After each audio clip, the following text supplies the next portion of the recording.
Right then, let's go. Hello everyone and welcome to episode 30 of the 2-on-1 Powerchair Football Podcast powered by MK Battery. We're delighted to say that MK Battery will once again be sponsoring the podcast right through the 25-26 season. Their commitment to the sport runs far beyond what you hear in these episodes. They've been long-term supporters of Powerchair Football, backing players, clubs and competitions all around the world, and new for this season alongside the podcast they'll also take on the role of our streaming partner, helping us share the game with more people than ever before.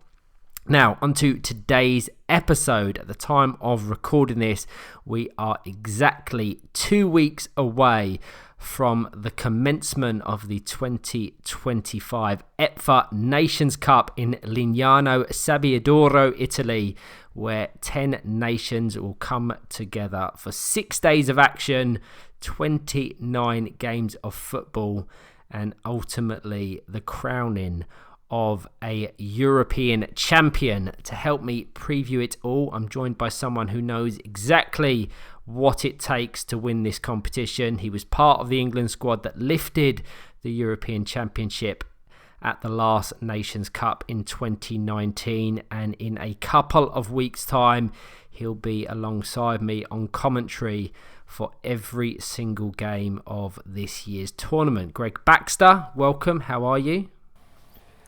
Thank you, Ryan. I am good. Really looking forward to this tournament. I can't believe it's been 6 years now since we went to Finland and won the EPFA Nations Cup and became European champions. It still seems like yesterday. The best day of my life, the best week with a really quality squad. So I really can't wait to get out to Italy, like I said, and join you on comms. We're going to be very busy, no doubt, with lots of action-packed days full of football, but I wouldn't have it any other way. No, I completely agree. Certainly, as we record this today, there is the expectation, and I think the thought that we will be calling every game on commentary. So that is going to be an intense schedule with some high-octane, high-energy games with so much on the line. And hopefully we can unpack that across this episode. Just before we get into the predictions, I want to hear a little bit about your perspective. What we've been just a fortnight away. What are your thoughts and feelings heading into this Nations Cup? I think there's a sense of unknown, given there are teams making their, competitive debut in a major tournament, which I think is fantastic for the sport. There's also the sense of, the two heavyweights in France and England looking to go toe-to-toe again. France will want revenge from losing their crown on penalties in Finland. Obviously won the World Cup in Australia 2 years ago now. So they're coming into it as world champs yet again. England coming into it as defending champs. We'll see another tale and sort of another twist in that story between two historic rivals. But there are plenty of nations out there who'll be looking to make a fight of their own.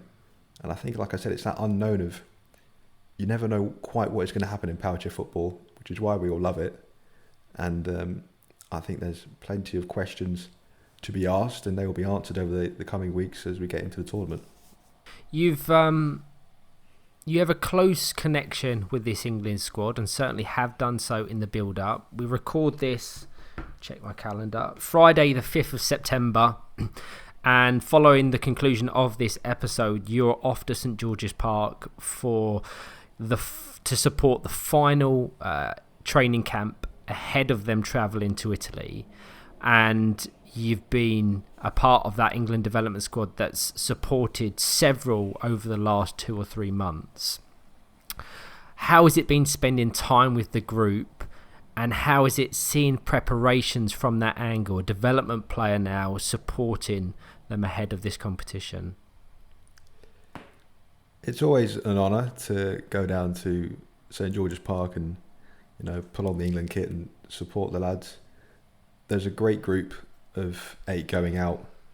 You've got a mix of the experience that have been there, seen everything, and fresh faces that are going into, their first tournaments or their first Euros, for example. Going in as a development player, we try and give them the stiffest competition they're going to get before they go out, so that we know we've done our job of making sure that when we watch the footage and the fixtures that they play, we know that they're in the best shape they possibly could be to go out and give it their all. So spending time with them, they all seem relaxed. They're obviously getting used to new coaching staff going into this first major tournament. I think they've all taken on Adam McAvoy's support and messages really well. They seem to be engaging with the setup that they want to go with. So I'm hopeful that they're going to go out to Italy in the best shape after we've given them a couple of good fixtures tomorrow, and we'll be obviously cheering them on all the way. Yeah, on that point, you of course know Adam McAvoy very well, having played under him at Sevenoaks. From your perspective, what is he like as a coach, his style, his approach, and what do you think he's brought into this England team since he stepped up as head coach? Well, firstly, I was over the moon when Adam was appointed. I couldn't have gone to a better person, really, in my point of view, having known him for years and years and then played under him for a good 3 or 4 seasons. He's devoted himself to Powerchair football, coaching at Sevenoaks for a decade, if not more. And of course, he's involved in the game in so many different aspects. He's very hands-on, he's very approachable, he knows what he's talking about, he knows what he wants to get across. He embraces that 4-out system. We tried to get it working at Sevenoaks, which was brave of us given we were one of the teams that was maybe fighting in that mid to lower table at the time. We weren't afraid to take it on. He trusts his players.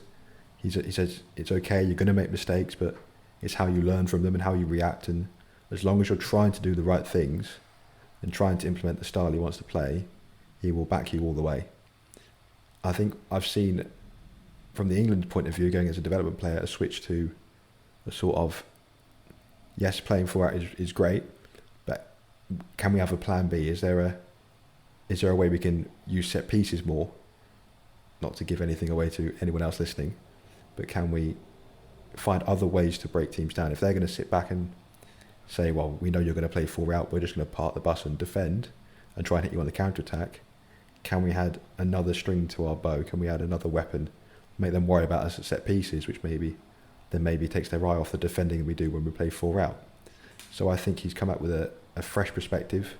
He's embraced the challenge. I know it's obviously hard work and a lot of dedication to be England manager, but I know he's enjoying it thoroughly, and I'm really pleased for him, like I said, and I can't wait to see how he gets on out in Italy. No, I echo all of that. Such a fantastic coach that has such a big impact on the players that he oversees. And just quickly on Craig Peaty, because he kind of oversees the England development squad. How has he been since coming on board at the back end of last year? Craig's been great. He obviously works in tandem with Adam, and they try and get across the same messages that they give to the seniors that we then want the development players to take on, so that if and when the opportunity arises for them to be called up, they don't have to spend any time sort of waiting and getting used to sort of training methods or the style of play. They bring us in and we do matches with the seniors, where we do training drills sometimes with the seniors. So we're on a tandem, and Adam and Craig are working hand in hand in that. Sort of Craig will also lead us when the seniors mix in, so Adam can sit back and watch and observe. So Craig's been great for supporting us, and it's been a sort of learning curve for everyone, because obviously they're getting used to us as a group, and we're getting used to their training methods. But so far, it's working really well, and Craig's been really supportive of us as a group and getting us to sort of open our eyes and see another way of, maybe, like I said with Adam, like, can we win a set piece here, or can we do this another way, to try and just challenge us to think more outside the box sometimes. Yeah, I think they complement each other really well, and I did speak to Craig in a former episode about the intrigue around him coming up against Scotland, which happens to be England's opening game of the competition. He led them to qualification during the EPFA Cup 2022 and is now in the very unique position of preparing England to secure maximum points against them. But no doubt we will unpack that at some point in this episode. So now let's do what everyone loves in the build up to a major tournament. Let's make our predictions. There are several categories Gregg and I will discuss and deliberate on, and I know people like to hold us accountable and test our knowledge. So we'll start by looking at the teams, who we think has what it takes to reach the semi-finals, which sides might emerge as the surprise package, who could fall just short as runners-up, and of course who we believe will be crowned champions of Europe in Italy. From there, we'll turn our attention to the individuals. Every Nations Cup, every tournament for that matter, is shaped by the stars. So we'll be predicting the player of the tournament, the young player of the tournament, and who we think will lock down that top Goalscorer award. And finally, we want to shine a light on the nations themselves. 10 countries are competing in this year's Nations Cup, and to make sure every one of them gets their moment in the spotlight, Gregg and I will each be highlighting a player or two to watch from every squad. The names that could really define their team's campaigns, provide that spark of brilliance, or ultimately announce themselves on the European stage. So plenty to get stuck into. Let's dive straight in. Let's begin with the big picture, who we see making the semi-finals. Just to provide a little bit of context on the format of the competition, this year's Nations Cup is split into 2 groups of 5, and right away that format makes it really fascinating. The top 2 teams from each group don't just qualify for the semi-finals, they also automatically book their spots and their tickets to the 2026 EPFA Powerchair Football World Cup in Buenos Aires, Argentina. So there is so much on the line, not just in the present, but looking over the next 12-18 months as well. So every single group game carries weight. Slip up once and you could find yourself in a real dogfight for qualification. And then, as it's tradition, first place in one group will play second place in the other group to determine the finalists. But maybe the most intriguing storyline, certainly for me, is what comes below that, because the third and fourth teams finishing third and fourth doesn't mean you're done. It means you drop into a really important playoff process where 4 nations will be fighting for one remaining World Cup ticket. And for some teams, that's almost as big as lifting the trophy itself. So fascinating. Gregg, who have you tipped to qualify for the semi-finals, so to finish first and second in both Group A and Group B? And if you've got it up, just let our listeners know who's in each group. Yeah, I think both groups are wide open in comparison to, I think, tournaments we've seen before. So in Group A, you've got obviously the world champions, France, you've got Northern Ireland, Belgium, Germany and Spain. And then in Group B, you've got Denmark, defending European champions, England, the Republic of Ireland, Scotland and Italy. Like I said, both groups, I think, are wide open. You'd back both England and France to not only make the semi-finals but to win the groups, their respective groups.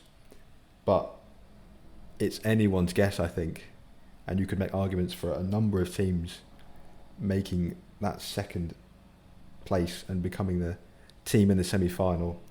For me, and I'll speak more on this about later, I think, as we go through teams to watch and whatnot, it's between Northern Ireland and Belgium for me in Group A.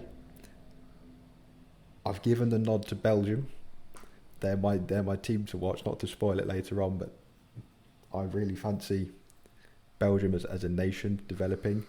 I think they're going to surprise a few teams and a few people this September. Group B, with respect to Scotland and Italy, I think the two respected nations in the group that we're looking to fight for that second place and maybe that first place as well will be Denmark and the Republic of Ireland, a repeat of the fourth place playoff from 6 years ago in Finland. In Ireland, obviously under Adam Crowell now, they're trying to play a bit more of an expansive style. I've given the nod to Denmark. I think they'll just have enough about them. I think having watched them in Australia to now, obviously a couple of years has passed, so we don't know quite what's going on behind the scenes, but I think Denmark and England from Group B and Belgium and France from Group A for me, Ryan. I would struggle to disagree with any of that. It's clear that two nations stand out in Group A and Group B. France, world champions, packed with the superstars. They have been the dominant force in the sport since 2017, and they'll top Group A, no question. It would take a huge upset for anything other than that to occur. We saw several of their key players present at the most recent Club World Cup in Paris, and they show no signs of slowing down. They stole all the headlines. It was an all France final, so anything other than France lifting that European Championships will be seen as a disappointment to them. So yeah, they will top Group A with relative ease, and that's to do no disrespect to the other nations competing within that group. It's a testament to the quality that they have in Group B. Of course, our English allegiance aside, they are the clear standouts. They're the reigning European champions. For me, the most balanced, harmonious squad in the competition. The way they handled the USA in those recent friendlies showed me everything I needed to know about their application and their attitude under Adam McAvoy, and I think they'll breeze through the group stage. I think they'll win every game fairly comfortably. And then to your point, Greg, that then leaves those second spots open. And very similarly to you in Group A, it is between Belgium and Northern Ireland. I had the pleasure of watching Belgium in the EPFA Cup 2022, where they earned their ticket to this year's Nations Cup. They won that, breezed through that, and when you consider that competition had Scotland, Germany, Spain and Italy present, and they had no trouble dealing with them. They come in straight away as almost favourites for that second spot. They have some sensational players, which we'll get onto when we unpack the squad lists. But for me, Belgium will they will finish second in Group A, but Northern Ireland, I think, will give them a real run for their money. I just think the inexperience of Northern Ireland's squad, which we'll unpack when we talk about the players, may just be the difference which will see Belgium go on to claim it. But I would still have them very much in contention and consideration for that final World Cup ticket through the playoff process. So yeah, France and Belgium in Group A. And again, similarly to yourself, it's Denmark and Ireland in Group B. Ireland struggled a great deal in Sydney, finishing 10th in the 10-team competition, which I think was a real eye-opener for them. And it's something that, whilst it was incredibly difficult to go through at the time, has meant they've had to go back to the drawing board. They've had to hit the reset button. They've had a few different coaches in since 2023. They've since landed on Adam Crowell, who I regard as a very good coach, was integral to England winning the EPFA Nations Cup in 2019, and now it's time for him to impose his own style of play, his philosophy, on a nation that, prior to that World Cup, it must be mentioned, I had finishing 4th or 5th in my predictions. So they have the quality, they have the talent. We've had the pleasure of watching several of their team members in the National League this season. Naglis Montvillas, Liam Lynch, Sean and Tom Donaher have all come over to England to ensure they're in the best possible shape ahead of this Nations Cup. And for me, that will see them finish second. One thing we have to mention is Ireland's first game is against Denmark. Denmark opened the competition against host Italy, so they have a chance to get a little bit of momentum on their side. But for Ireland, their crunch game, arguably their most important game of the competition, comes at the very start. So if they're going to succeed in qualifying from Group B, they have to hit the ground running, which is sometimes easier said than done when there's this much pressure and expectation on their shoulders. Exactly. Like you said, Denmark get a game under their belt. They'll have some time to shake off any rust or any travel lag or illness that they've picked up. They'll be able to get themselves ready. Whereas Ireland, they've got to go straight in and know that this is an extremely important fixture for them. They don't want to have to go into a game against England, for example, thinking, "Oh, we've got to get a point here or a win." Not that they certainly wouldn't be capable of causing an upset like that, but you don't want that pressure hanging over your head after the first game of the tournament, knowing you're potentially on catch up or potentially waiting for or hoping for a slip up from Denmark. So really important there, and I think this is what we want from our sport, is especially looking at Group A, France aside, who I think will win every game comfortably and top the group. You could make an argument for certainly 3 or maybe even all 4 teams in Group A having a chance at making that semi-final. I think it's going to be a fascinating group, really one to watch. And I can't wait for it all to start getting unfolded. Yeah, so during that EPFA Cup 2022, Belgium were champions, Scotland finished runners-up, and then I think Germany finished 3rd and Spain finished 4th. I remember watching those Spain-Germany games. They played a couple of times across that competition. My God, they were so evenly matched, and they were so exciting to watch. And the following year, we had the pleasure of travelling to Munich for an EPFA 4 Nations, which saw Germany, Italy, Austria and Switzerland compete in kind of an informal competition just to help with their development. And again, we saw the quality of Germany come through.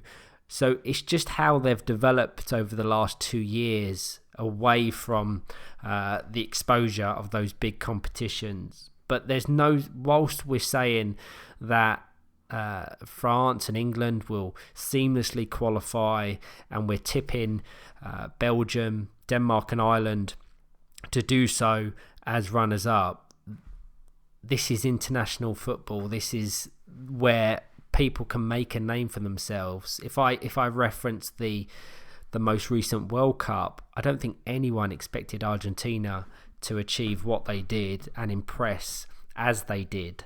So I'm hoping the likes of the Germanys, the Spains, the Italys, the Scotlands can come and really put a stamp on this competition.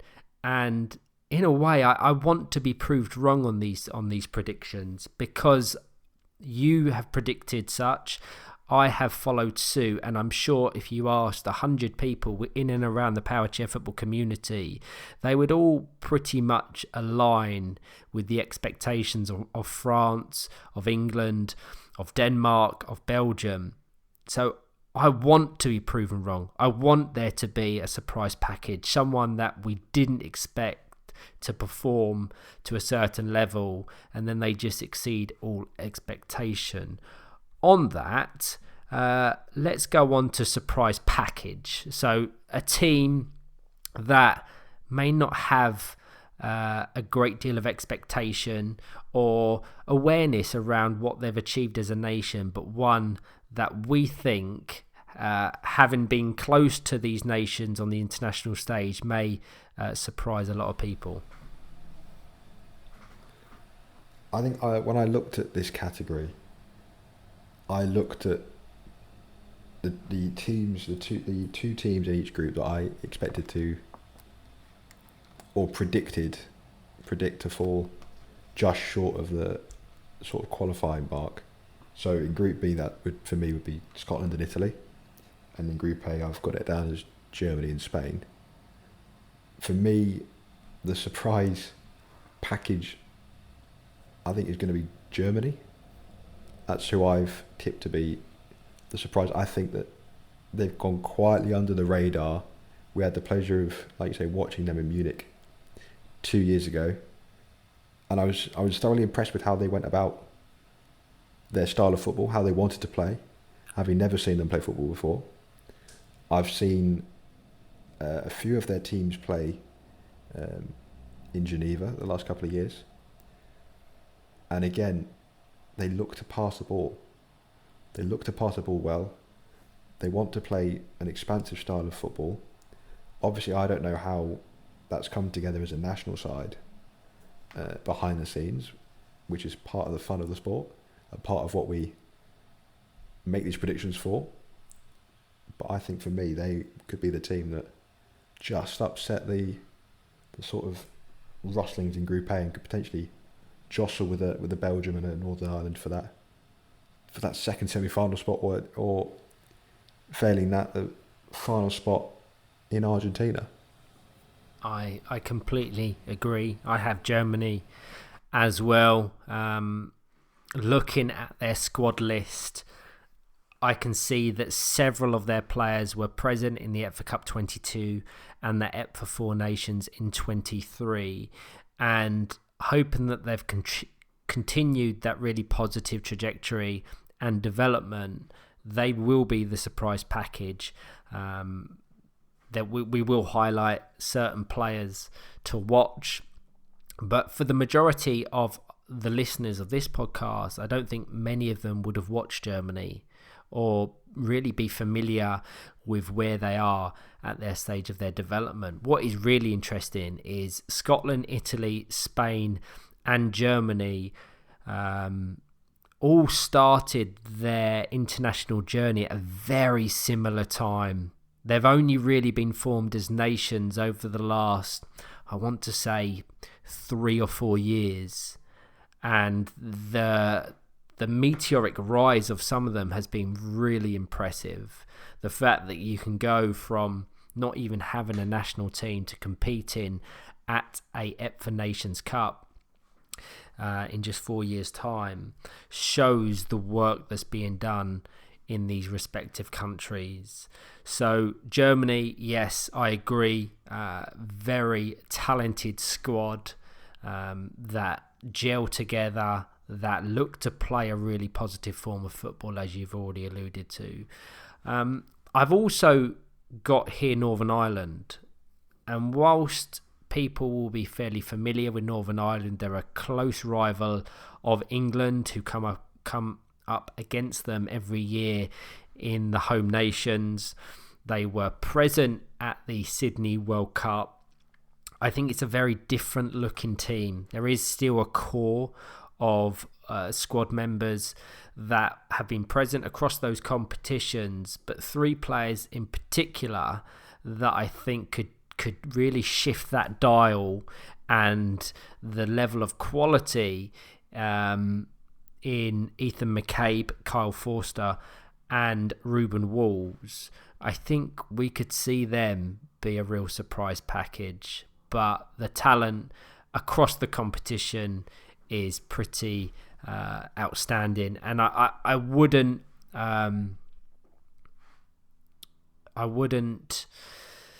have any problem saying that I think this competition will be one of the highest quality international competitions the sport has ever seen, certainly at continental level, taking the World Cup out of consideration.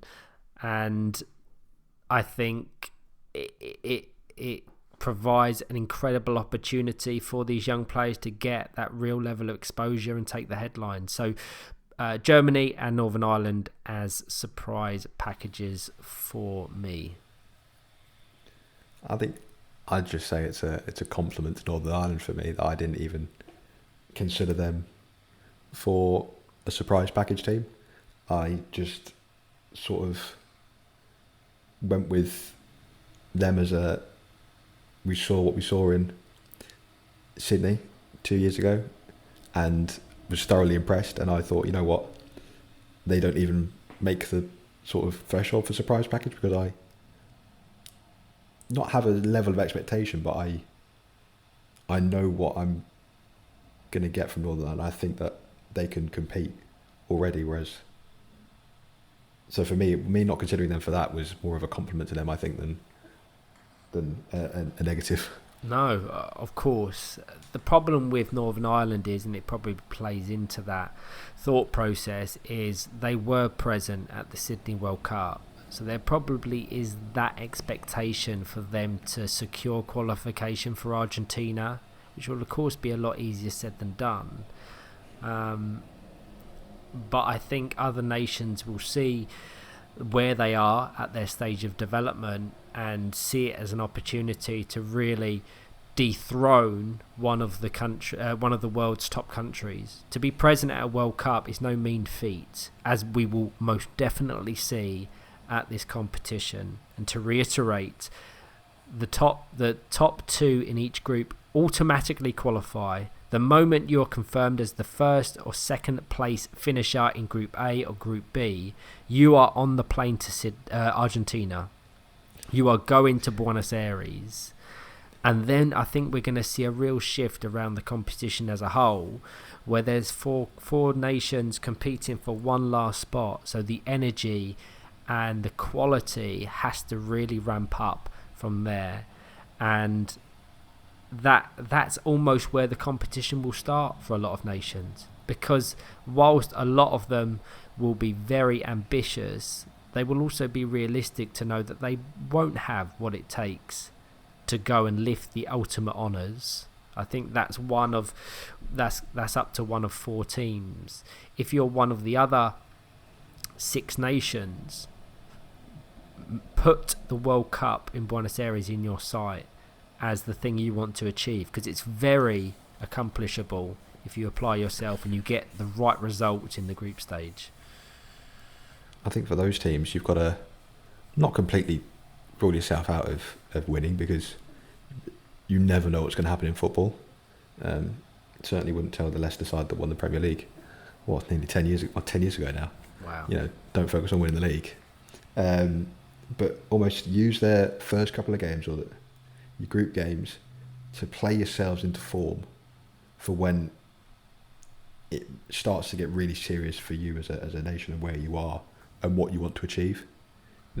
Use it as an opportunity to get your tactics right, to find your form, to find your set pieces, and then make the most of that when it comes down to the crunch time. And that last ticket to Buenos Aires is in everyone's sights. I think we're going to see some ferocious and really passionate Powerchair football at that point of the tournament. Yeah, for sure.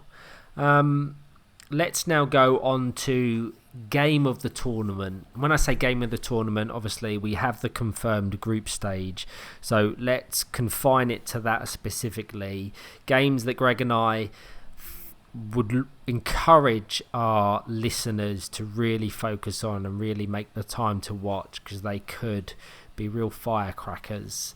The group stages in these types of competitions always throw up a few that are just incredible. We've had it across the various Euros and World Cups, games that can make or break a team's chances of going through. Looking at the schedule, there are definitely a few that stand out to me, but Greg, which one or two are you most looking forward to? It's cliche a little bit, but I think for me, and you've already mentioned one of them, it's the two games between the two teams in the groups that we think are competing for that second semi-final spot. And straight away, first up for Ireland, it's Ireland-Denmark. And I think Northern Ireland versus Belgium, I think those two are the two key games looking ahead towards the tournament that stand out on paper as defining games for not only this tournament, but in Buenos Aires in 12-18 months' time, because they will define for me who gets that second semi-final spot and the automatic ticket to Argentina, and who has to then compete in the playoff. And I think especially for me, I'm looking forward to seeing how Ireland and Adam Crowell get on playing more expansive and more of a more passing game that we've seen Crowley take from, England, his time with England and time under Colin Gordon, and getting Ireland to start playing that way, because I think they've got the players to do it without a doubt. We've seen the quality they have over the last sort of 10 years, especially in England, with players coming over like you mentioned. And for Northern Ireland and Belgium, I'm really intrigued by how Northern Ireland's set up, because having watched the home nations this year, it seems Northern Ireland, wanted to set up quite defensively with a few players behind the ball and just go for the counter-attacks, almost having every player behind the ball, and just then, as soon as your ball breaks, you try and score a goal, because they are very difficult to break down when they set up in that four behind the ball.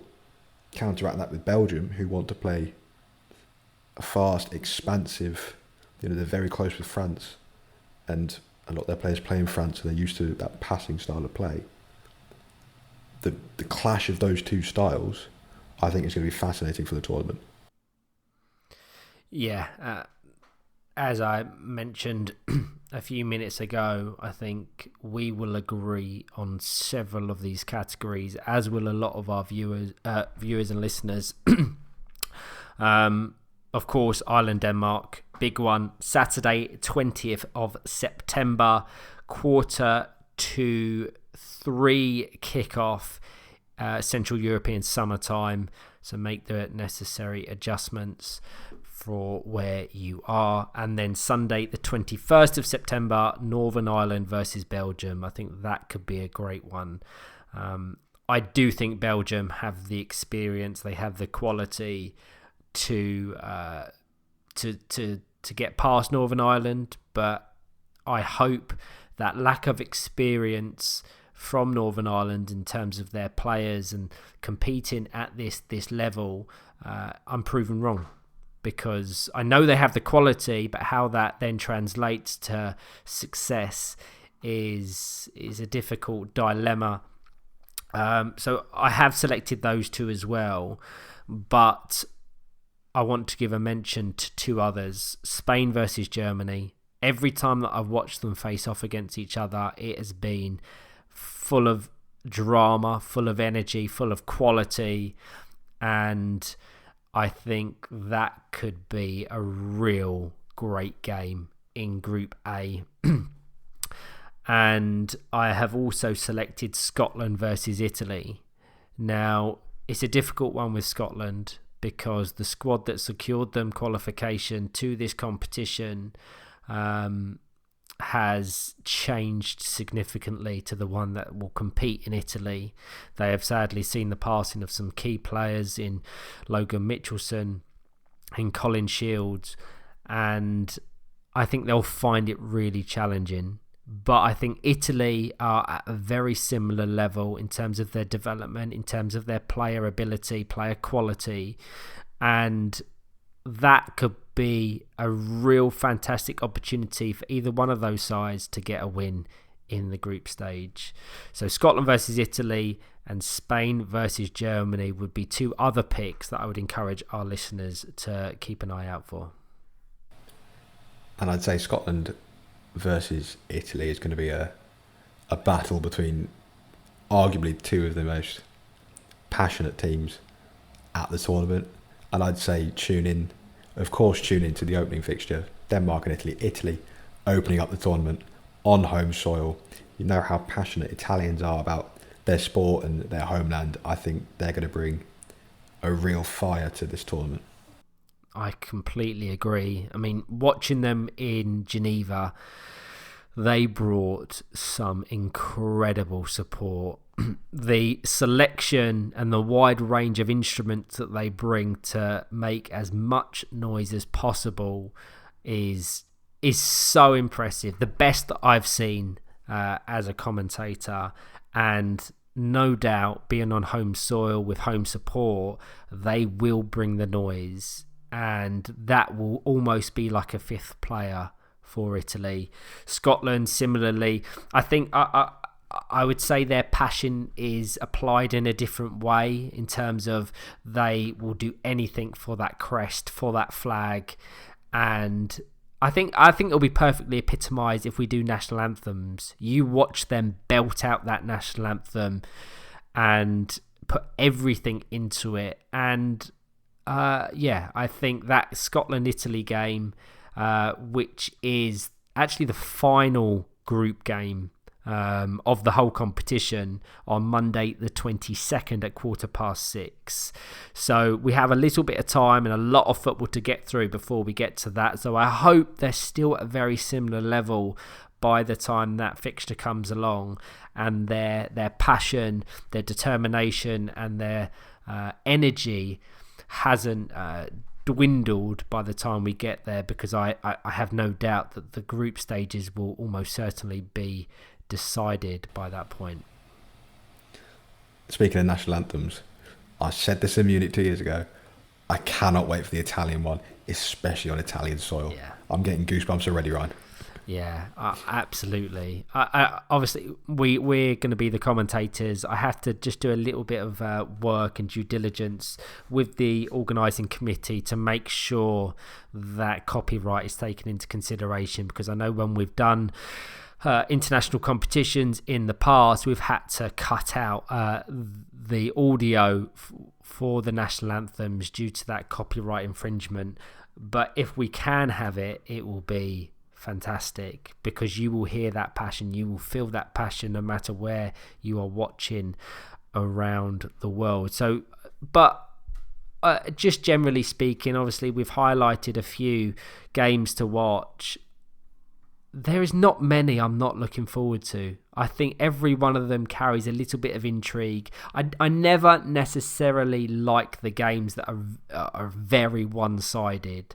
So when you're looking at the likes of France and coming up against nations that have not been formed for that long, you don't know which way it's going to go. But I hope it's competitive. I hope it's intriguing.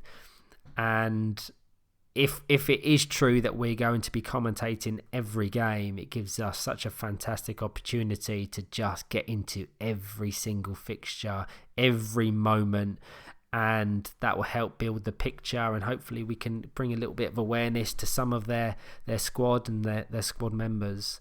So very exciting, and just 2 weeks now to wait until that opener between Denmark and Italy.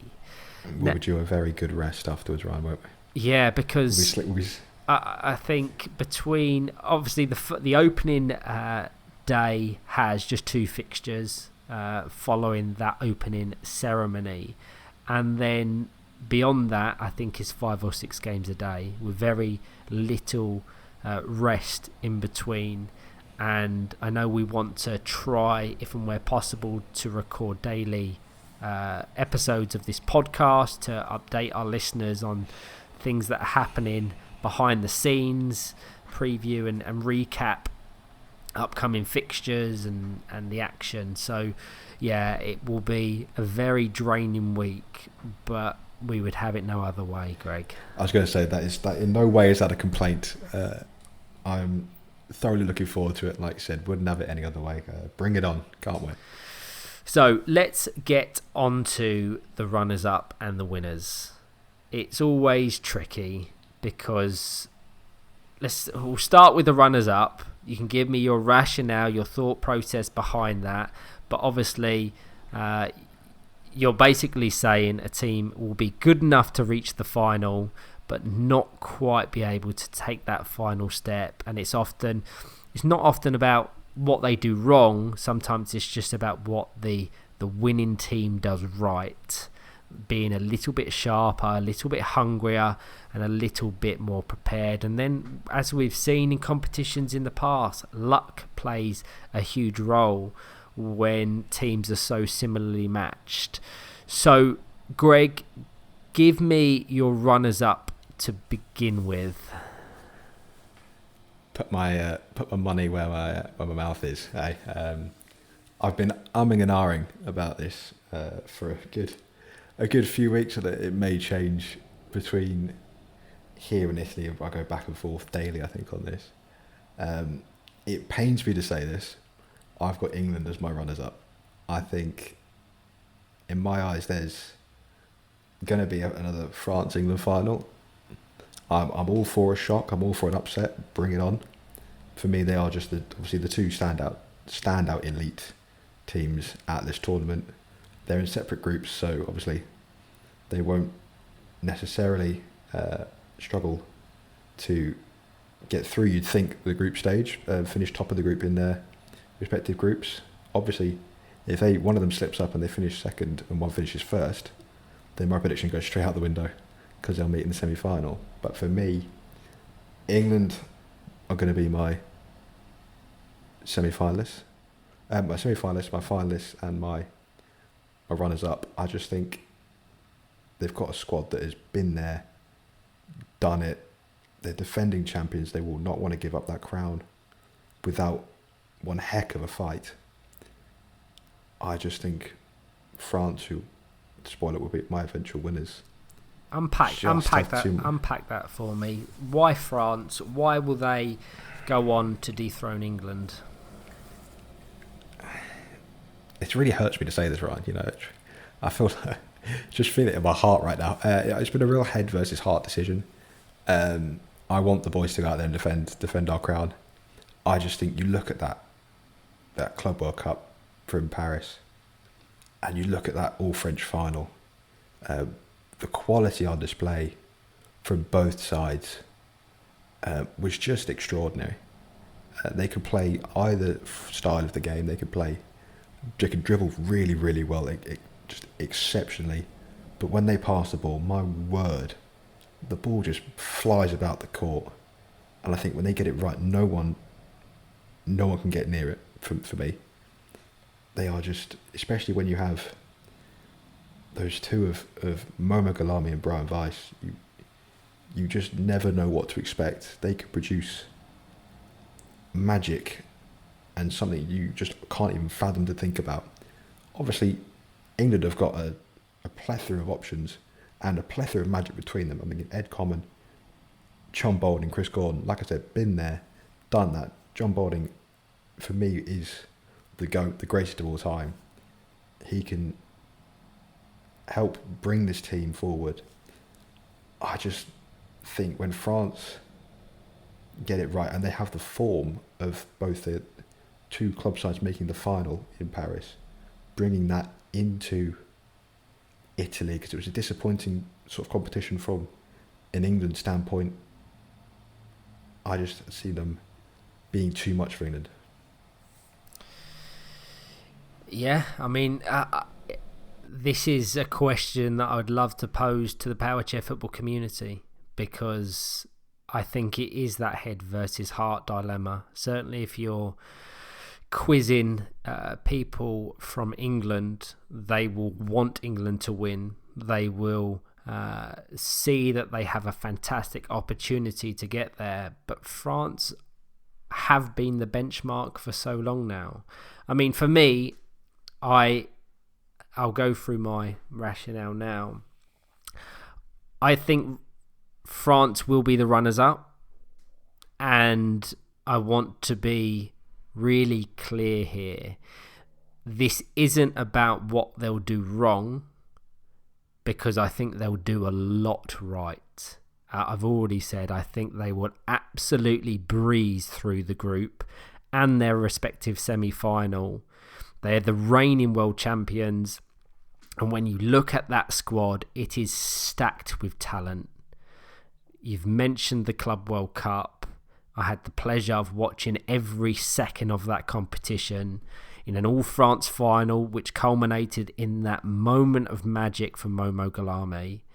They have got some of the biggest names in the sport who have been there. They've done it. They know exactly how to win. You look at the way they control matches, the way they dictate the tempo, the sheer quality throughout their team.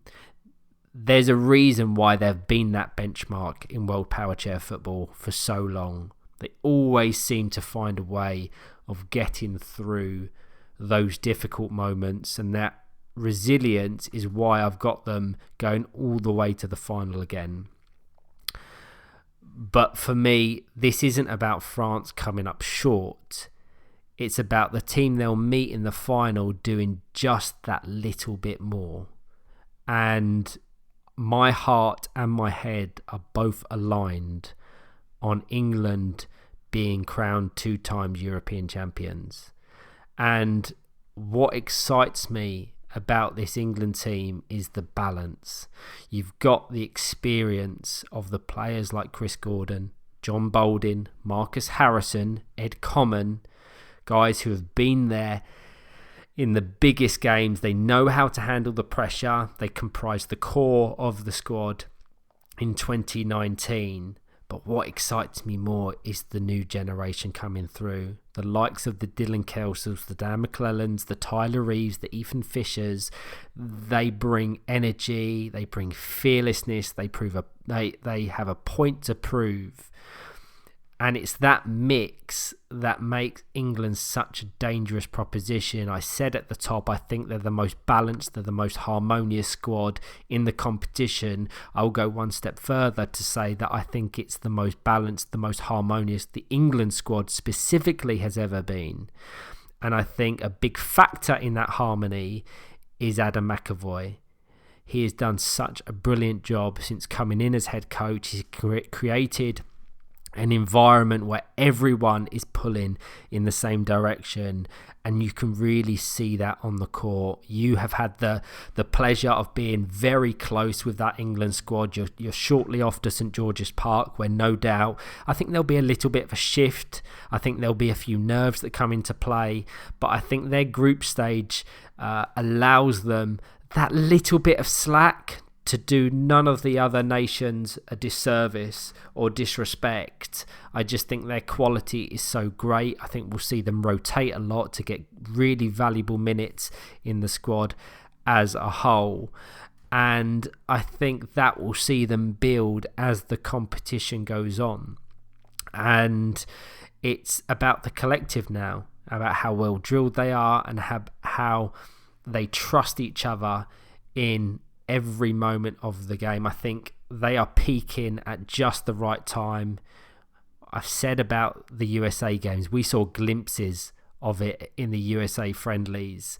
USA are regarded by many as either the second or the third best nation in the world. I think it's unanimous in thinking that France are the world leaders, they're the two-time world champions, and I think it's a real battle between England and USA, and we saw how they dealt with it, their tactical flexibility in that fixture, and I think when it comes down to the final, should England progress, which I very much hope they do, I think they'll have enough to edge it because they have that tactical flexibility. And whilst the English teams in the Club World Cup in West Brom and Aspire didn't perform to the levels we would have wanted, seeing how Dan McClellan, for instance, dealt and nullified Brian Weiss, and how had it not been for a certain few moments and catalysts in and amongst that competition, I think we would have seen an English team go all the way to the final. And so yes, it's head and heart that have aligned. I'm sure many will disagree, not necessarily in England, because everyone will want to see that trophy returning to St George's Park. But in the world of Powerchair football, France are the team to beat, and England have to be pretty spectacular if they're going to do it, but I think they will. Yeah, I certainly see everything you're saying, and don't get me wrong, as an Englishman, I'd be more than happy for the boys to go out and prove me wrong. I'd be delighted if they did. And they certainly have the ability, of course they do, to go and do that. I think your point about Dan McClellan nullifying Brian in Paris is top notch. We saw that. I questioned it at the time, just after the game in Paris, was why Brian and the full team decided to not pass it as much as we'd seen them do throughout the tournament before that, because I think the space would have been there. Brian seemed to try and just dribble through Dan, and Dan did excellently well. I think if they'd have chosen to pass the ball around a bit more, I think they would have found it a lot easier, and that is doing no disservice to Aspire. I just think that's down to the quality that the team had in Paris. So there's certainly a debate to be made about whether France almost try and get sucked into a battle of, we're going to try and prove we're better than you and dribble past you. Because if that happens, then I think England... Well, that's to chime in there, right? Yeah, but that is it. That is the dilemma, isn't it? I think if we're talking about the expansive, free-flowing attacking football, I think no one comes close to England. I think some of the French players do it excellently. They're world leaders in that real free-flowing attacking football. But their tendency in those big games, those high-octane moments, is to resort to the dribbling form of football, to get it to Momo Galame, to just force it up. And they will happily sacrifice the quality of football to be effective.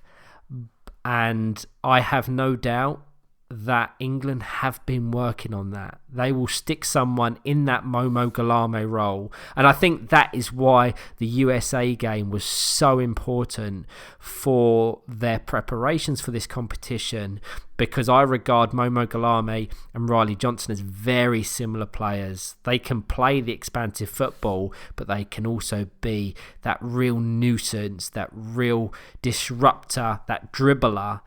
And I think they dealt with him so well. And with all due respect to Riley Johnson, I think Momo Galame is a step above. I think Momo Galame is a step above pretty much every player on the planet.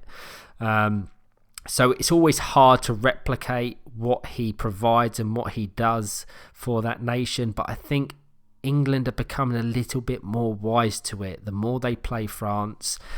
And I think we're going to get onto individuals following this section. I think England now have the individuals to really try and take Momo Galame out the game. I could be proved wrong, and we could be sitting here in a couple of weeks' time saying, I told you so on either one of our parts. But I think England have become aware of Momo Galame's skill set, and will have just enough. And I'm talking razor thin margins. I don't think either one of them is going to win it by a 2, 3, 4 goal margin. I think it's going to be separated by 1 goal, if not a repeat of the World Cup final where we see it separated on penalties. Sorry. And I'd need to brush up on the rules for penalties. I can't remember what we're playing. So I believe we're doing a goalkeeper sitting side on, can't move prior to the ball being struck. So exactly what it should be. Okay, that if it goes to penalties, I think that gives. It makes it more even. I'm not saying it gives it to England, it gives it to France, but we saw that's the reason England lost the final, because they could not get past Momo Galame in goal. I think it brings it more in England's favour than if we were doing the same as we were in Sydney. That's just me, because Momo was literally across the line complete. He covered everything pretty much. I think you're right. I think they are wising up to moment. I think they are. Adams brought in that sort of almost Jose Mourinho-esque sort of aspect that France have of, yes, we want it to be pretty and look good most of the time, but at the end of the day, if you play really pretty football but keep losing, you're still losing the game. Whereas if we can ground out a set piece or something and win the game 1-0, we've won. Yeah, right, okay, we may not be great for the spectacle, but we've won the game. We are the champions at the end of the day. My challenge to the England boys would be to consistently hit the levels that we know they can. I think if they do that, and this is what I've reasoned with throughout the last couple of weeks when I was deciding on where I was going with my predictions, I think if England hit the levels that we know they can, it's going to be a coin flip for who wins. As you say, I think it's either going to be 1 goal or down to penalties. No side is going to, I hope, sort of blow the other side out of the water. My challenge would be consistency for England. I think that's been something that I've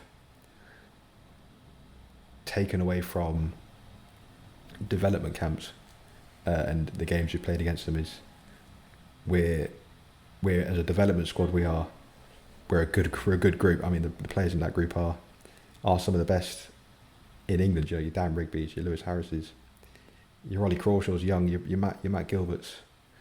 Throw myself in there as well because I'm technically in the squad. Not technically I'm in the squad, but you know what I mean. Just don't like to big myself up. But we're able to give them a really good game, and we are able to beat them on some occasions, and we are nowhere near the level of France, which is where my reasoning has come on landing on the side of France over England. I think I want to see that consistency throughout the tournament, and then in those big crucial games, hit those levels that we know you can, because you will then give France one heck of a game. You hope you fully realise that. I'm going to properly throw you under the bus by clickbaiting this title to say Gregg Baxter tips France to dethrone England and lift the EPFA Nations Cup, and I'm going to do that just before you get to St George's Park this afternoon. So you're met by that the fury of the current England internationals. But use it as inspiration, lads. Use it as a challenge. I say that all the time. I said it earlier. I want to be proved wrong on these. Not necessarily that one. I'm pretty firm in wanting England to be crowned European champions. But all the other ones, when it comes to qualification, when it comes to World Cup tickets, when it comes to players, as we're going to go on to, whilst I have my thoughts and feelings around who will perform and who will excel, I take so much pleasure in watching someone defy the odds, or someone unknown really putting themselves in the headlines. So whilst I want England to be European champions, that one's locked in. That one I do not want to be proved wrong on. All the others, show me why I should have considered you. Show me why we're wrong. I'll take pleasure in someone coming up to me at the conclusion of the competition going, "You bet against me, and look what happened." That I take so much pleasure in that. And it's the same when it comes to the National League. And prior to the National League Premiership and Championship kicking off in October, we will do a similar prediction episode. And I remember doing it last season and players going, why didn't you select me? Why did you do this? Why did you say that?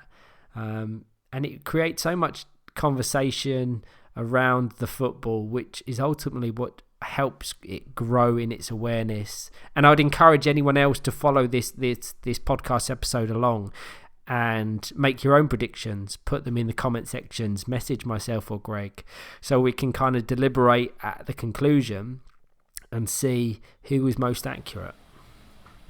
I will take all the stick, all the banter from the England lads if they prove me wrong. Absolutely. It's a win-win. It's a win-win for you. Yeah. I've really hedged my bets here. I'm either right or England have won. Exactly. Or a shock has happened, and either way, I'm like, again. That was incredible. We're falling into almost a little bit of a dangerous place, aren't we? That we're putting so much emphasis and expectation on France and England. There could be a reason that Momo Galame's not able to play, or John Bolding's not able to play, and if you take certain players out of the equation, the expectations completely shift, and there's no reason why a Belgium, a Denmark, an Ireland, or one of the other nations can't go on to really shock the world. And to that point, your point about well-rounded, balanced squad, I think France losing Momo is more of a blow to them than, and I hope he doesn't take this the wrong way, if John couldn't play for any reason. And I put that down to the quality and depth around the squad. That's just my personal belief. I think I look at, and I am obviously slightly biased because he's my teammate, I look at someone like a Tyler Reeve coming in. I think he would fit in and slip into the system, and it, not to compare the two, but I think they would still be really competitive. I don't know if you agree with that, Ryan, or if you want to challenge me. No, I think I've said how well-rounded, how harmonious the England squad is. I think it's not just on Adam McAvoy and the current coaches. I think it is very much something that the former coaches were working on as well, is that getting away from that reliance on certain players, upskilling other members of the squad to ensure that if a John Bolding couldn't be present for whatever reason, you have someone there who can slot in and the level not dip a great deal. And in Paris, we saw that. I know you apply a lot of it to the way that Graaf de Villeneuve-Dask played against Aspire, but what I saw in Dan McClellan in that game, playing in the centre, gave me so much excitement for the future. It was almost like a passing of the torch. John Bolding still has a lot of football left in him, and I almost won't let him retire until he's got a second European Championship medal around his neck and lifts that World Cup in Buenos Aires next year. But I'm just as excited to see the world-class talent of Chris Gordon, of John Bolding, of Marcus Harrison, of Ed Common, as I am of the other players in that squad who are the future of the sport in England. And you've already alluded to some of the players in and around the development squad. It's so exciting for England. So yes, there's less reliance on the key players, whilst they'll play such a fundamental role to the success of England. I think if you were to take John out of the England squad, England would be able to deal with it far more effectively than if you were to take Momo or Brian out of France, because the reliance on them, I believe, is a lot greater. Exactly, and I think, like you said, these are our predictions. We can't see the future unless Ryan's hiding his clairvoyance from me. We can't predict the future, so we're not going to get everything right. We like to say we're at least slightly well educated on the sport of Powerchair football and are able to give somewhat educated guesses. But to those that are sat there thinking, well, why haven't we been mentioned? Go out and prove it. I mean, like you said, that you did a podcast episode previewing last season, and the topic of signing of the season came up, and I took my omission from that as a sort of challenge to go, right. Nice. Let's go prove them wrong. Let's go say, I should have been mentioned. And I don't think I got a single one of those predictions right. Oh, I didn't either. Myself and Owen Swift did our own predictions, and mine were horrid. And that's why I challenge everyone to kind of do their own predictions and nail their colours to the mast almost, to so you have something to look back on. It's a really interesting insight for commentators as we are. Because I'm sure as soon as we watch one round of games in the group stage, our expectations, our predictions will already shift slightly. But no, it's exciting, and I cannot wait. The excitement is really building. 2 weeks out, and we're ready for a historic competition, no matter who is ultimately crowned the champions. So, we've talked a lot about the teams, who we think will make the semi-finals, the surprise packages, the finalists, and of course who lifts the trophy. But tournaments like this aren't just defined by the nations. They're often remembered for the individuals who light them up, the young talents who make their breakthrough, the attackers who can't stop scoring, and the players who put in the performances that stick in people's memories long after the final whistle. So let's turn our attention to the individuals, starting with the young player to watch. For me personally, one of the best parts of these tournaments is seeing younger players step up on the big stage. It's a real chance for someone kind of 18 and under to make their mark and maybe even surprise a few people. Greg, who's the young player you'll be keeping an eye on in Italy? This is the part of the podcast where Ryan and I would like to welcome you to the latest edition of the Ruben Wolves fan club. For me, Ruben Wolves from Northern Ireland. We've been fans of his for a good couple of years now, at least. He's one of those players that just, for someone so young, has an abundance of ability and talent. But for me, it's his attitude. When we first saw him in Geneva, he was out there, waving his hand, trying to get the crowd up, shushing the crowd. He's taken to Powerchair football in competitions on opposite soil, like a duck to water. It's been just exceptional to see. He's, like I said, got abundance of quality for someone just quite so young, and his confidence and his manner on the court, he wears his heart on his sleeve. He loves getting the crowd up. He loves the nitty gritty of it. He won't shirk away from a challenge. I found that out in Largs development home nations earlier this year. We are founding members of the Ruben Wolves fan club, and we could probably wax lyrically about him for a good half an hour. Yeah, I mean, we haven't deliberated on our picks, so I apologise if it's a little bit repetitive. But for my young player to watch, I've been looking at Northern Ireland because the whole squad is packed with young talent. The two names that stand out for me, Ruben Wolves and Carl Forster, I think they could be dark horses in this competition. And when I say dark horses, I mean for qualification for Buenos Aires and maybe even one of those semi-final placements.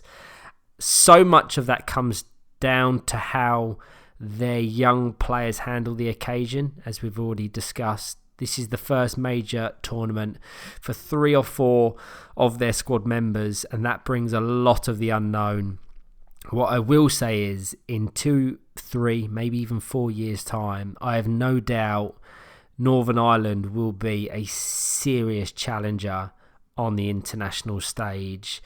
But right now, it's about how quickly players like Ruben and Kyle adapt to this stage, and I would completely agree. What we saw in Geneva in 2023 was unlike anything I've ever seen before. I can't recall how old he was then. Maybe 10 or 11? I think...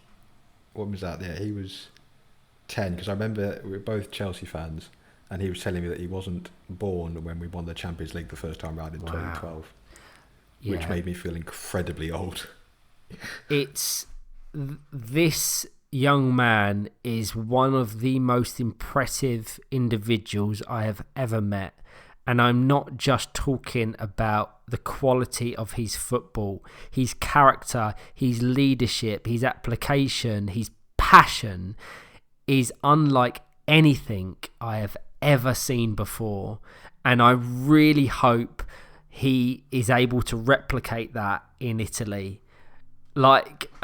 It's not necessarily something I want to encourage or promote, but shushing away fans when he scores a goal or there's a little bit of adversity that he manages to overcome, it was a spectacle. It's blockbuster stuff, and he complements that attitude, that character with the quality. He can strike a ball so cleanly. He's so versatile, can play anywhere on the court, and it's pretty remarkable that he's even selected to represent the senior side at what would be 12 or 13 years of age. So yeah, most definitely, if you want a player to watch, Ruben Walls would most certainly be very high, if not top of that list. But I have spoken about another Northern Ireland talent in Carl Forster. He has recently, in the last 12-18 months, switched allegiance from England to Northern Ireland. He was a top performer on the Regional Emergent Talent Programme with aspirations of representing England, but due to eligibility he has since chosen to represent Northern Ireland, and I think it's an incredible move for him and his family. He plays with Middlesbrough in the National League, and I think this could be an opportunity for him to announce himself on the top stage. So there's several. Ethan McCabe I've watched in Home Nations in the past, as well as players who were standouts in Sydney. Patrick Comiskey, and Bartek Kuskowski particularly. But if you look at their squad, beyond Scott Hilland, who is a long-time player of Northern Ireland, I think their average age is going to be around 16 years of age. I haven't worked it out specifically. That's so impressive and bodes so well for the future. Yeah, I think, like I said, we could be talking about the Northern Ireland squad and their youth and the potential they have for the coming years. That could be a podcast episode on itself, and especially Ruben, that you said, his character, how he holds himself on the court is exactly how he is off the court. He loves the banter. He's not afraid to, give you a bit of stick or try and wind you up and try and get a nibble. He's just, like I said, a remarkable young man who's well grounded, and that's a credit to him and his family. So I'm really looking forward to seeing him hopefully replicate what we've seen in previous tournaments out in Italy. I think the one person we're overlooking in young player to watch, because he's still qualified. Dan McClellan? Dan McClellan. It's ridiculous, isn't it? I was just thinking the same thing. The fact that we regard Dan McClellan so highly now that he's almost completely taken out of the young player to watch. It's the exact same with the National League Premiership, because there's just that expectation that he will be in and amongst the top honours, the top player of the tournament, that you almost avoid voting for him or choosing him for a young player. But absolutely right to highlight that. It's stupid. It's pretty much stupid. It's ridiculous how he has been one of the top players in the National League for a good couple of years now, and he's just done his GCSEs. I mean, and he's nailed them he's nailed them as well. This at the minute, this guy can do no wrong. This kid can do no wrong. He is the future. But I'm sure we'll get onto him in a little bit. Let's now progress on to top goal scorer. Goals are what win the games. There's always someone who catches fire in a tournament like this. The golden boot or the golden guard. It's never easy to call, but it's always fun to predict. Greg, who is your pick for top goal scorer?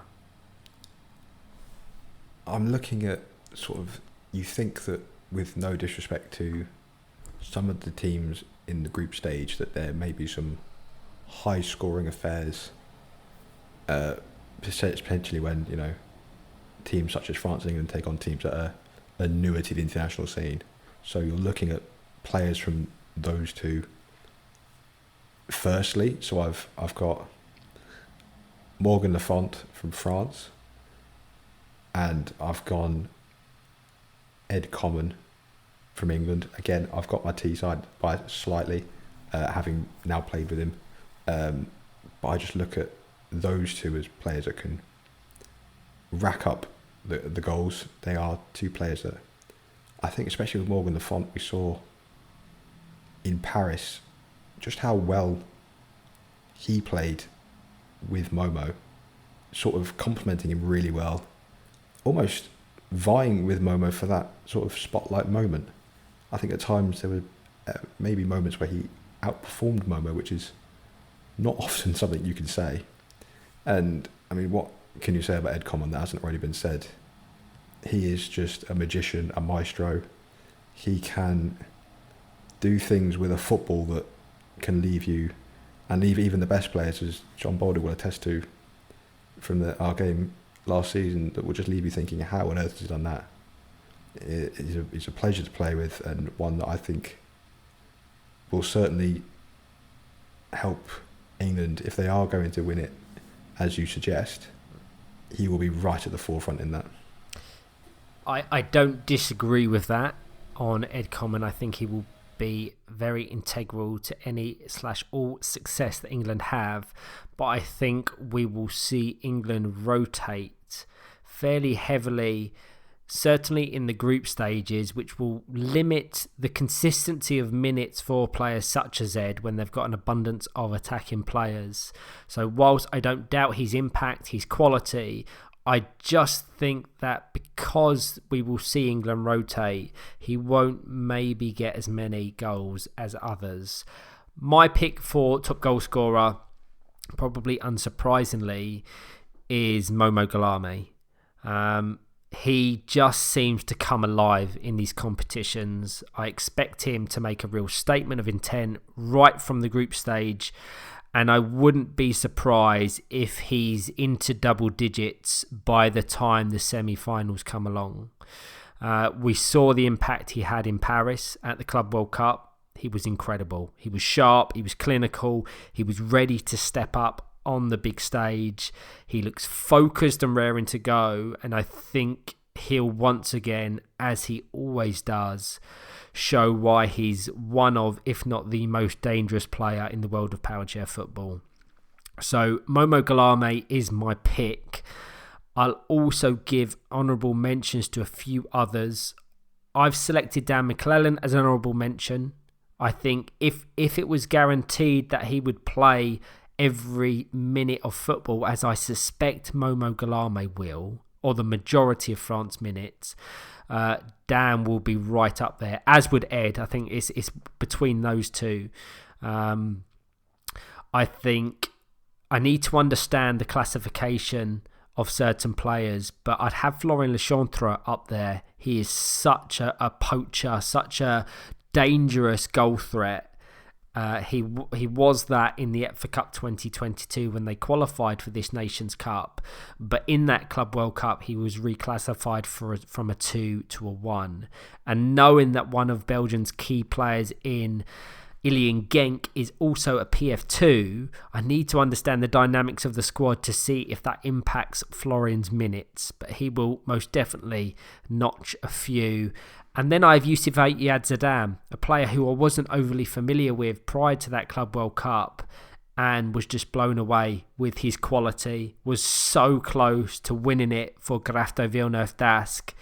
And had that been the case, I think many would be putting Yusuf Ayadzadam right up there as a player who'd go on to make the difference. But he's a poacher, he's versatile, he's clinical, he can strike a ball so cleanly on the break. So I think all of those three in Dan McClellan, Florian Lechantre and Yusuf Ayadzadam have the quality to put up big numbers if things click for their teams. But for me, the golden boot belongs to Momo Galame. Can't really disagree with you there. Momo's obviously going to play most of the minutes.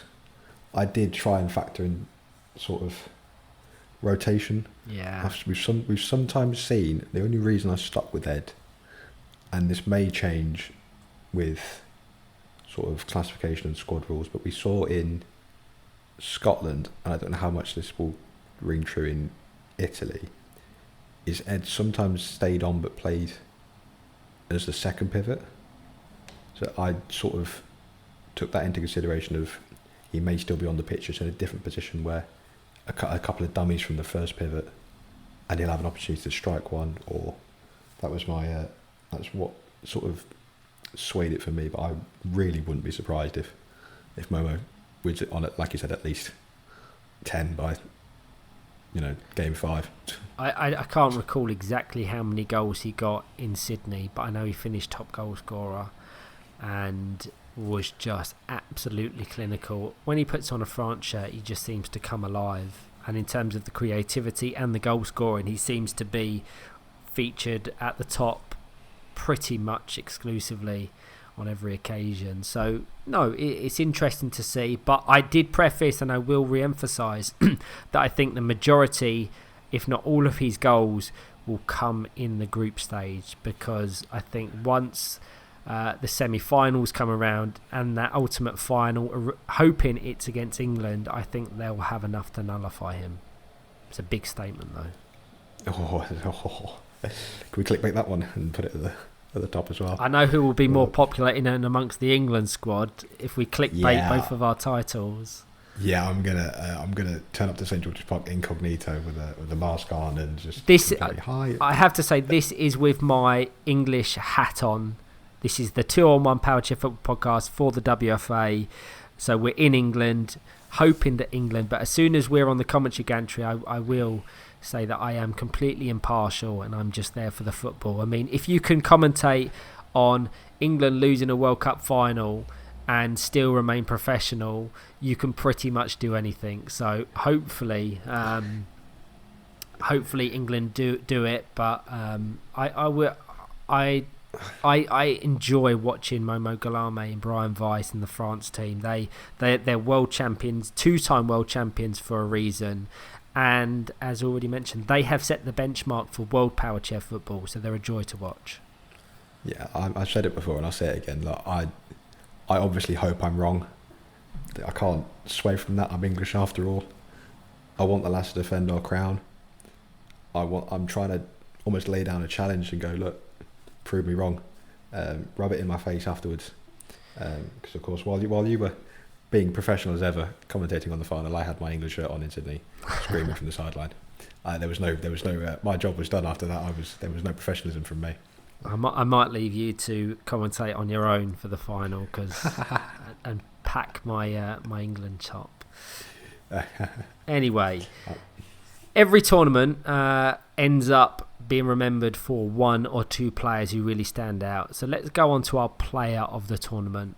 It's not always about scoring the most goals or making the headlines, but just having that influence across the whole competition, the ones that drag their teams through the big moments.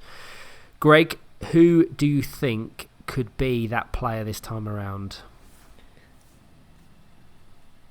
Sorry to really choose the obvious. Momo Galame for me.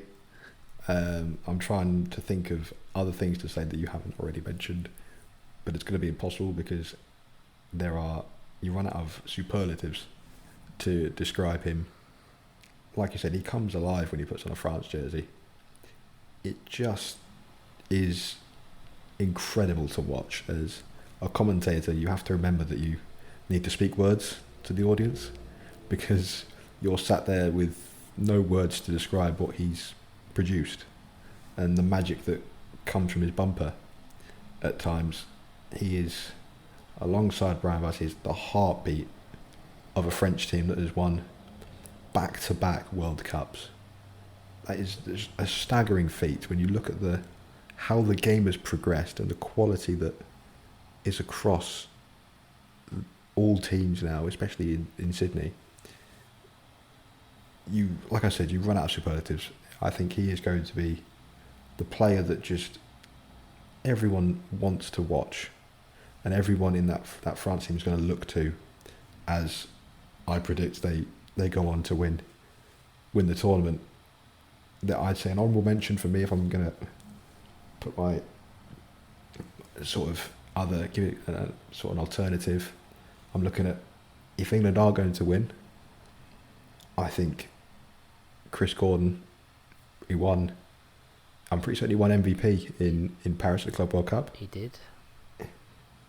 For a side that didn't make the final, that speaks to itself of how good he played and how much of an influence he's going to have as that second pivot, that goalkeeper who, in times in games, will be playing a much more further forward position and will be instrumental in the 4-out system and the beautiful fluid football that we see from England. Yeah. But when it gets tough, he'll be that goalkeeper. He will be that rock. That partnership, him and John Boulding, has been steadfast for decades. It is I think that is the best first and second pivot pairing in the world. I don't think there's much arguing with that. Maybe Erwan Konk and Momo, or Erwan Konk and Brian Weiss. I think he'll be up there. And I think if you're looking for a standout from one of the maybe not two favourites, you mentioned Florian Lechantre. I thought he was exceptional in Paris, and it was a shame that the classification change limited his game time. And him and Ilian Genk, who I had the pleasure of playing with in Bruges last year, a great player, by the way. Those two are really, if you want two players to watch that you may not have seen before, watch those two for Belgium. They are the reason that I have picked Belgium for me to be my surprise package and my second semi-finalist. No, I can't disagree with much of that. On the point of Florian Lechantre and Ilian Genk, they are serious players, and that's why I just want a little bit of clarity with regards to the classification, because I think Ilian Genk and Florian Lechantre are both PF2s now for this competition, and I know they have some other really important players. Iago Cordron, I know, is a PF1, and I think Robin Fiordaliso would comprise their squad of 4. They will be a really exciting team to watch, but Ilian Genk is one that I think will shock a lot of players with his presence, with his quality. You spoke about Chris Gordon. What I saw in Chris in that USA win at St George's Park was, it sounds ridiculous when he's been a mainstay in that England team. He's comprised the core for so many years. It was almost like the coming of Chris Gordon in terms of him really stepping up now and taking the frustrations from his domestic football into his international football. And I have no doubt if England are successful, as I hope they will be, he will be absolutely fundamental to that. He is a sensational player. He's a sensational person. And yeah, I hope he will have a gold medal wrapped around his neck come competition's end. For my player of the tournament, I've said before that Dan McClellan is the future of the sport, not just here in England, but globally. The levels he's performing at at his age are absolutely unprecedented. But I think this tournament is going to belong to someone else. We've spoken about how England's squad is filled to the brim with talent, and I fully expect Adam McAvoy to rotate heavily throughout the group stage. That might affect perceptions of who the standout player is and who the top goal scorer is, as we spoke about when referencing Ed, because not everyone will get the same volume of minutes. But for me, it's not about the quantity of minutes on the court. It's about the quality of those minutes and the impact you make when it really matters. And this is a pick that I don't think anyone would suspect. But for me, the player of the tournament will be Dylan Kelsall. I think this is a moment where he truly announces himself on the international stage and plays a decisive role in helping England lift that title again. I think he was overlooked really unfortunately in the Sydney World Cup, and whilst I don't think he would have got a great deal of minutes in that competition, I think that would have just laid the foundation for his international career, which has to begin now, because with all due respect to the home nations, this is a level above. This is a step in quality, unlike any home nations or friendly fixtures that England would have faced before. But I just think he will have such an incredible impact if and when he features, that for me, he will be the player of the tournament. Well, I certainly put the cat amongst the pigeons with that one there, Ryan. And your logic and your arguments are completely solid and sound as always. Dylan Kelsall is one of the standout players, I think, in England. His role at West Brom has grown from sort of that fourth player, as the fourth winger, outside sort of just poaching. He's now, with transfers and departures and switch-ups in squads, he's grown as that sort of third player that comes back and helps defensively and plays a lot more of a key role in the build-up play, as well as getting on the end of balls across to finish at the back post. His trademark outside full 180, full 360 spin is something that he can do pretty much better than most people. Yeah, I think every time we see it on commentary in England, we go, oh, there you go. There's a Dylan Kelsall trademark that he's been doing for at least 3 years, because I remember him doing it first time in Belfast for a home nations development tournament we had out there. And my mind was blown when that one went in. So, yeah, I think this could be a real turning point for Dylan to stamp his authority, so to speak, and to say, this is why I'm here. And the same argument could be made for a number of absolutely players in the England squad. Tyler Reeve, Ethan Fisher. They are the young players. They are the future of the England setup. They should be there going, we're the future, but this is what we can do right now as well. Yeah, I mean, it was a toss of a coin for me between Dylan Kelsall and Dan McClellan. I think they will both have a serious impact on England's success. And it plays into something we spoke about earlier. The fact that we're not even really mentioning Chris Gordon or John Bolden, who we just expect to be at that world-class level, that we're not mentioning them. But we need them to function at 100% for these players to thrive. And I just want to reiterate what I said about the perception of minutes.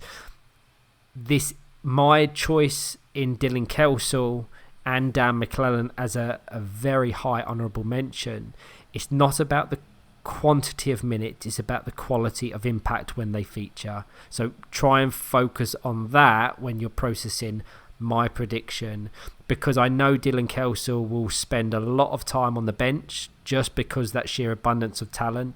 And if you've got Ed Common, Dan McClellan, Marcus Harrison all fighting for those similar positions, you're going to have to really make an impact if and when you feature. But I think when he does, he will be the difference between England succeeding or failing. But again, I'm happy for anyone to prove me wrong. Of course, you can look at the French players, them two in particular, and Brian Weiss and Momo Galame, will be at the top of many people's player of the tournament predictions. I've highlighted Yusuf Ayad Zadam as a player to keep an eye out for. But yeah, prove me wrong. Prove us wrong. We're there for the taking. We're there for the taking. Absolutely. So the final section, we're just going to roll through each nation and just select a player or two for our listeners to keep an eye out for, ones that we expect to perform and impress. We've probably touched on them across this episode, but just to give us that firm player to watch so we can be held accountable for our predictions and be praised for how we've looked into our crystal balls and seen these players perform. So let's start with England. Greg, just a player that you are looking forward to watching. I think that's the way to frame it. Not necessarily one you expect to be the top performer, but one that you're looking forward to watching. Tyler Reeve for me, and I know what he can do because obviously he is my teammate at Teesside. He was instrumental in us, winning our first Premiership. I think he is someone that can just play a ridiculous amount of passes, and he's almost impossible to get past on a dribble. He will make me look stupid many a Monday night at training, as I try to get round him and think I've done it, and then next thing you know, I'm facing my own goal again. So him, for me, I think he is the future for that. Either one of those two middle pivots, I think he can certainly play a pass as well as anyone at this tournament. Yeah, I really hope he gets some good, meaningful minutes and makes those minutes count. For all the points that I raised with regards to my player of the tournament, Dylan Kelsall is my player to watch. I think he will be announcing himself on the international stage. Many would not have seen him before. Certainly, if you're not too familiar with the English game, and he will come and him impress. You can make an argument for anyone in that England squad. Anyone. So it's like take your fancy, and you've got a good argument. And this is why England will be two-time champions, because it takes that reliance off of the mainstay, the core, the crux that we've come to expect. And no matter what combination Adam McAvoy conjures up, there will be a really competitive team that could give anyone a game. The Republic of Ireland, please, Greg. Liam Lynch, I think, is one that I'm looking forward to seeing playing. He came over, played for Villa Rockets, played really nicely actually, and scored a really nice goal against us. I think he's a young player. I think he's going to suit Adam Crowell's style of football. He's going to embrace it.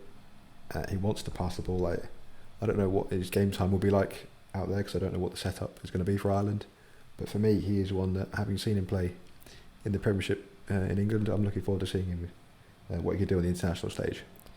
I have also picked Liam Lynch for all of the points you raised there. Just getting that exposure to him over in England, seeing what he's got, seeing what he's about. Such a strong player. He does not give up possession easily. And I think they need that little bit of grit, that little bit of passion, that little bit of power to see them almost reverse expectations. They by their own admission, really disappointed in Sydney. So now it's time to rewrite the next chapter, ensure that they're back amongst the elite at the international stage. So yeah, Liam Lynch I have selected, but also Matt Crowley, who is a serious young player who I'm expecting to come and do big things. Yep, I completely agree. Let's go on to Denmark. Well, it's a choice, isn't it, between for me, Mark Cornerup Sørensen is one that's always been at the forefront of the Danish game, has been for at least 12 years. I remember playing against him in Aarhus. A player that has such passion for his country and playing for his country. Their fans were the best in Sydney. There can be no doubt about that. They were making lots of noise, lots of chants, so they will bring lots of noise. And also Thorbjørn Krarup, because we've seen him play in England. He's got that exposure to the English game, playing with Marcus Harrison. So for me, those are the two that I'm looking forward to seeing play for Denmark. Yeah, it's a great point. I have selected Tristan Fararola. Many won't be too familiar with Tristan Fararola, and that's because this is, I think, his first major competition with Denmark. The reason I have selected him is because Greg and I had the pleasure of watching him at that same competition as Ruben Walls in Geneva in 2023, where he was a member of the EPFA youth squad. And he impressed me in flashes. He was still young, he was still raw then, but he's been selected for Denmark, which shows that he has continued his positive development.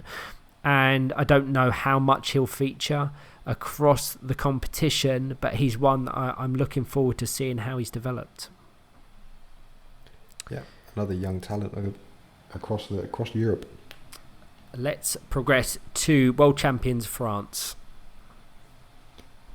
Well, I can't say Momo and Brian, because as much as I think they are exceptional, obviously we know what we're going to expect from those two. For me, we've touched on them.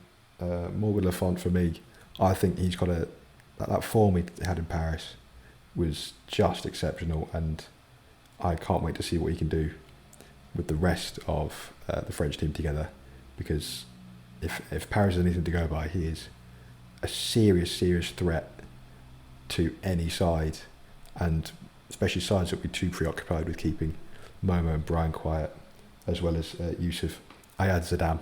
I think those two on the wings, if France choose to go with Momo and Brian in the middle, I think sure good luck stopping that.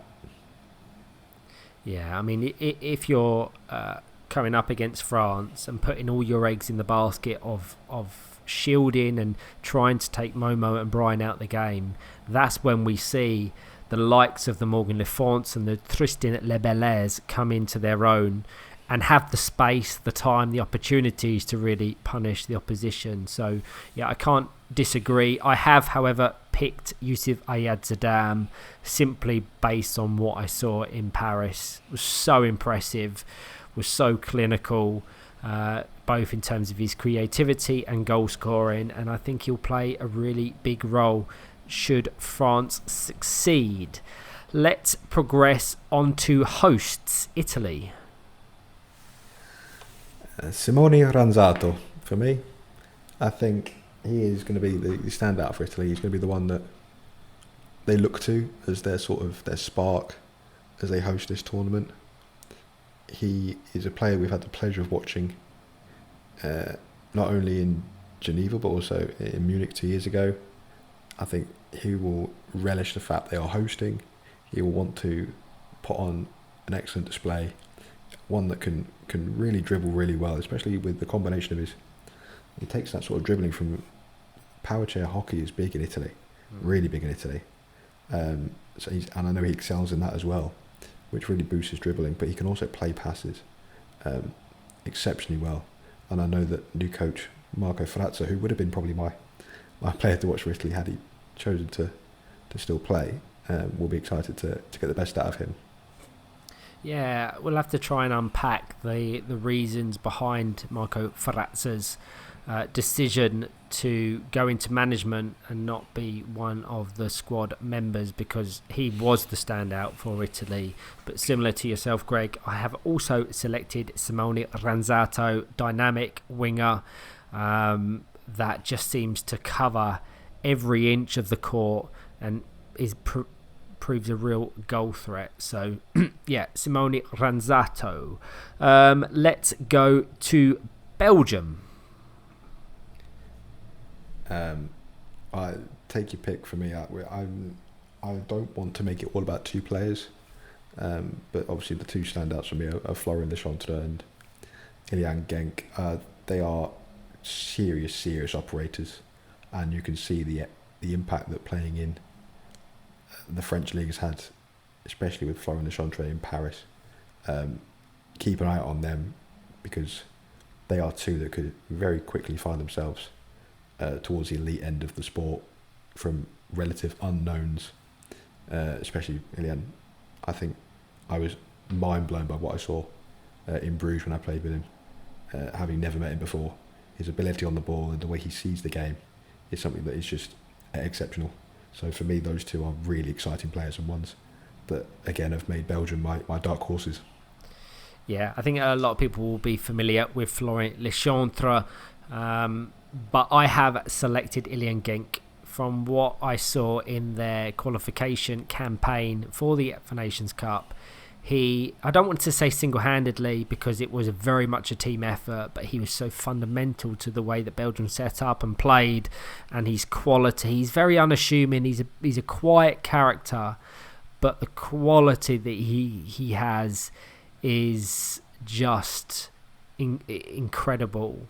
So I think Ilian Genk will impress. I think Ilian Genk will lead Belgium to a semi-final spot, and also one of those World Cup placements for 2026, which, if you're a team like Belgium, that has got to be a real exciting incentive to ensure that you're present at the next iteration. So Ilian Genk for me, and then just a few honourable mentions. Elvis Bonkongu scored some really important goals in that qualification competition, as well as Robin Fiordaliso and Iago Caldron. I'm looking at the whole squad, and it's very similar to the one that qualified in 2022. So assuming that they have developed since, they could be real dark horses.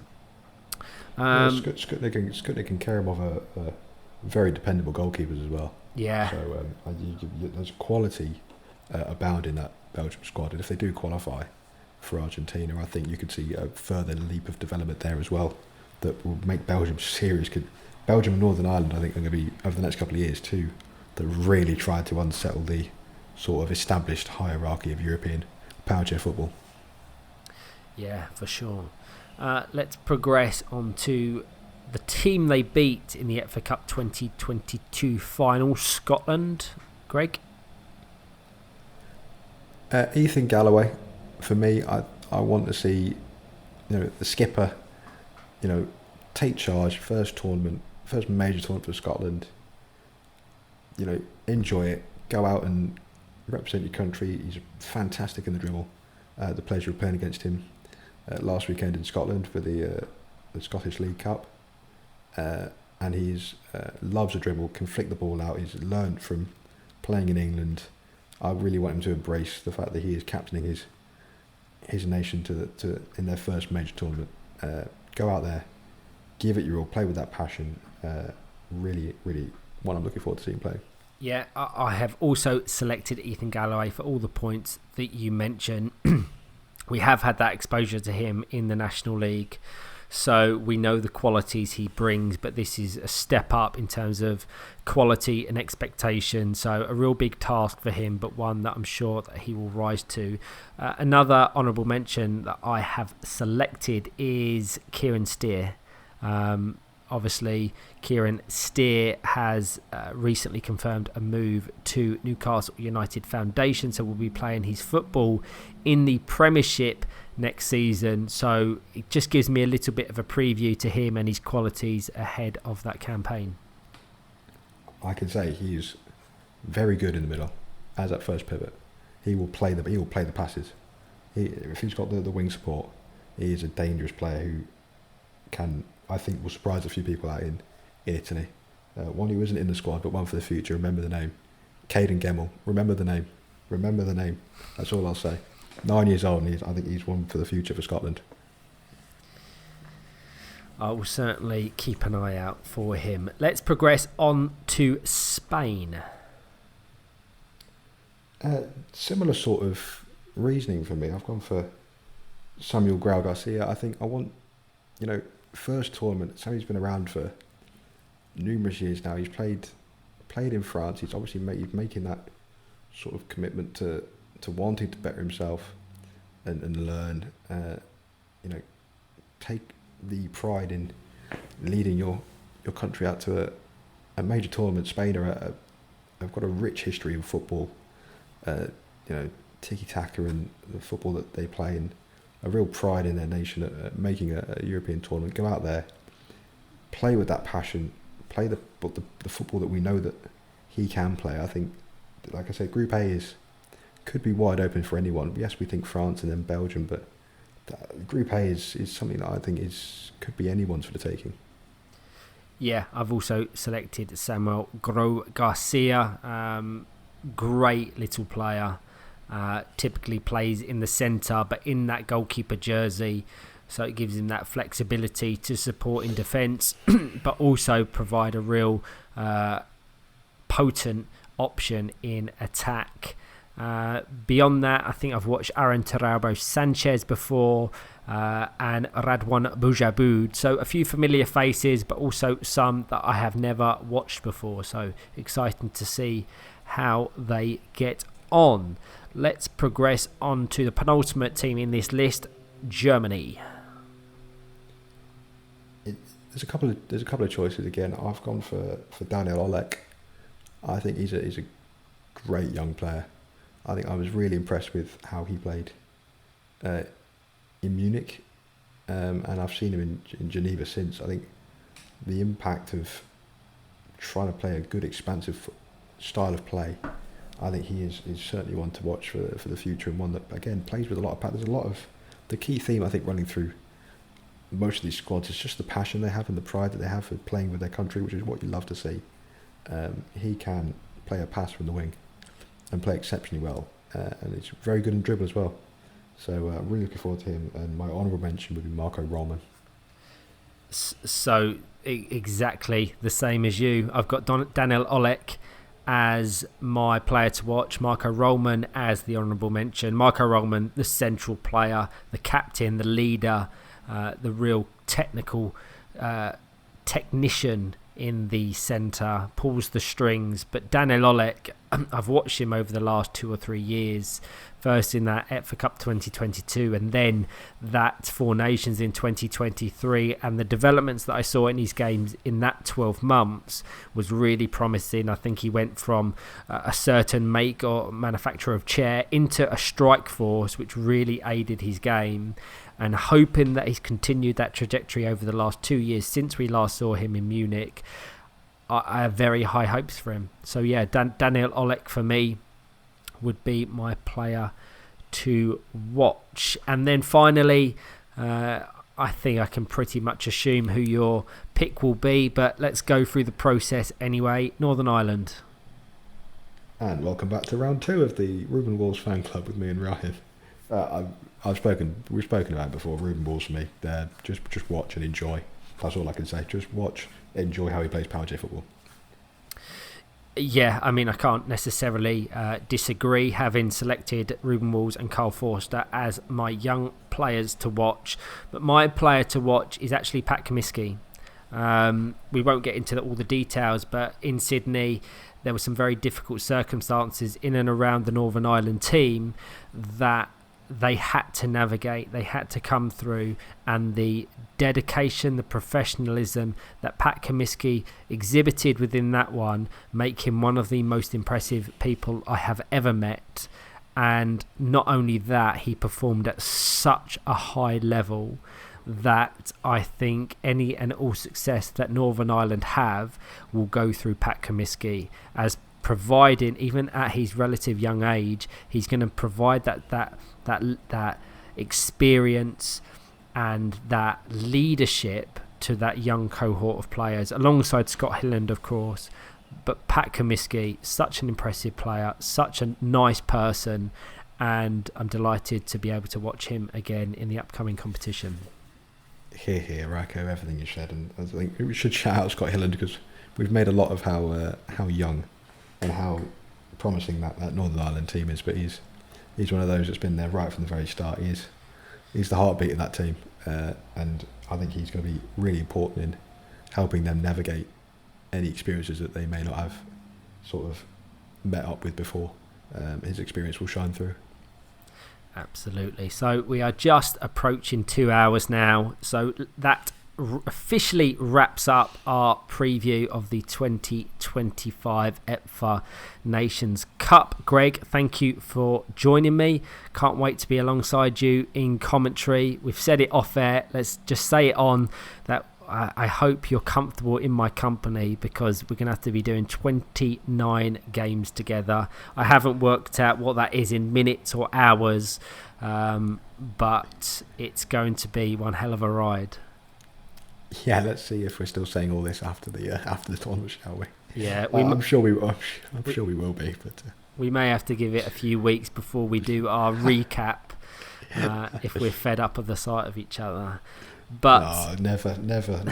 But I'm really looking forward to it. Looking forward to some lovely Italian weather. I've never been to Italy before, so it's a first for me.